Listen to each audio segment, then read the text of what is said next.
और मैं इसीलिए कहना चाहूंगा कि जो सबके मुंह सिले हुए हैं, इसलिए सिले हुए हैं क्योंकि इनके मालूम है कि बांग्लादेश को हिंदू उनका वोटर नहीं होगा। क्योंकि जो नकारात्मक ताकतें हैं, जिनके मन में आज के प्रति सद्भावना नहीं, दिखावटीपन है कि दुनिया के किसी कोने में कोई हिंदू प्रताड़ित हो रहा है तो उसके प्रति आवाज उठा सके, क्योंकि उसमें भी उन्हें लगता है कि अगर हम आवाज उठाएंगे तो कहीं हम उनका वोट बैंक न खिसक जाए। ये किसी भी पक्ष और विपक्ष का मुद्दा नहीं, बल्कि मानवता को बचाने का मुद्दा है। नमस्कार, पंजाब केसरी .com देख रहे हैं आप। मैं हूं आपके साथ सत्येंद्र शर्मा। बांग्लादेश में हिंसा थमने का नाम नहीं ले रहा है। हर रोज हिंदुओं पर अत्याचार हो रहा है। हिंदुओं के घर में घुस करके तोड़फोड़ की जा रही है, आगजनी की जा रही है और बलात्कार की घटना भी सामने आ रही है। इसको लेकर के पीएम मोदी ने भी चिंता जताई थी और जो अंतरिम सरकार की गठन हुई है, पीएम मोदी ने उनसे भी ट्वीट के माध्यम से कहा है कि वहाँ पे जो हिंदुओं को अत्याचार हो रहा है उसे बंद किया जाए।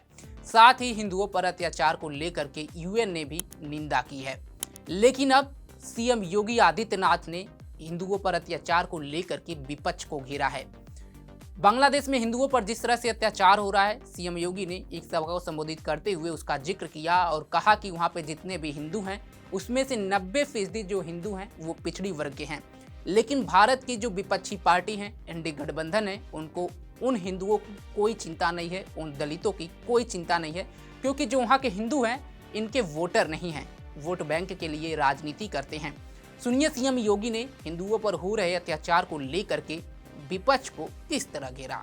हमें सम और विषम परिस्थिति में कोई हमारे मूल्यों के से डिगा न सकता हो, कोई हमें हमारी भावनाओं के साथ खिलवाड़ न कर सकता हो, यह हम अवश्य प्रयास करें।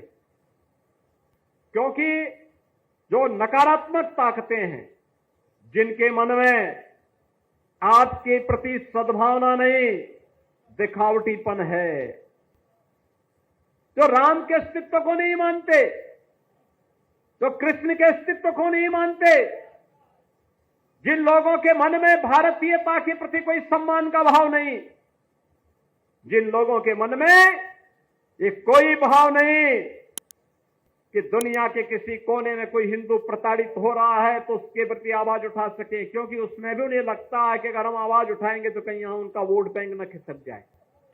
वोट बैंक भी जिनको दुनिया के अंदर होने वाले किसी अत्याचार में वोट बैंक दिखाई देता हो, वो आपके हितैषी कैसे हो सकते हैं।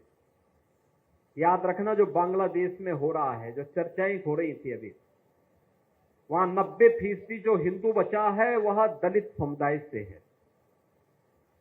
और मैं इसीलिए कहना चाहूंगा कि जो सबके मुंह सिले हुए हैं, इसलिए सिले हुए हैं क्योंकि इनके मालूम है कि बांग्लादेश को हिंदू उनका वोटर नहीं होगा। वह हिंदू है, ये हो सकता है उसकी गलती हो, लेकिन हम उसको गलती नहीं मानते, हम उसको मानते हैं उसका सौभाग्य है कि वो हिंदू है और उसकी रक्षा करना हम सबका दायित्व है। उसकी पीड़ा के साथ खड़ा होना हमारा दायित्व है।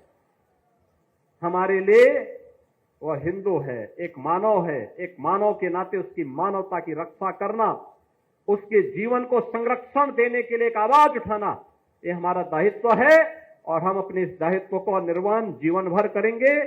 ये किसी भी पक्ष और विपक्ष का मुद्दा नहीं, बल्कि मानवता को बचाने का मुद्दा है। राक्षसी वृत्तियां जब भी धराधाम पर प्रबल होंगी, उनका मुकाबला करने के लिए हमें तैयार होना पड़ेगा। आपको बता दें कि जब से शेख हसीना वहां से बाहर आई हैं, देश छोड़ करके भाग खड़ी हुई हैं, मौजूदा समय में भारत में शरण ली हैं। 5 अगस्त का वो दिन था जब वो अपने सत्ता से, अपने पीएम पद से इस्तीफा दे दी थी। उसके बाद देश छोड़ करके भारत आ गई थी।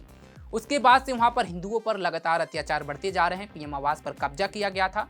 तो वहीं आज सुप्रीम कोर्ट पर प्रदर्शनकारियों ने धरना बोला और आलम यह रहा कि सुप्रीम कोर्ट के चीफ जस्टिस समेत सभी जजों ने आज इस्तीफा दे दिया। प्रदर्शनकारियों का उग्र तेवर देख करके पीछे हटना पड़ा, जिसके बाद से अब बांग्लादेश की स्थिति और बदतर होते जा रही है। वहीं जो अंतरिम सरकार गठित हुई है उसके लिए भी काफ़ी चिंता का विषय है कि इस हिंसा को कैसे रोका जाए। इस खबर पर आपकी क्या राय है, कमेंट बॉक्स में जरूर बताएं। तमाम खबरों के लिए जुड़े रहे हमारे साथ और देखते रहें पंजाब केसरी .com। धन्यवाद।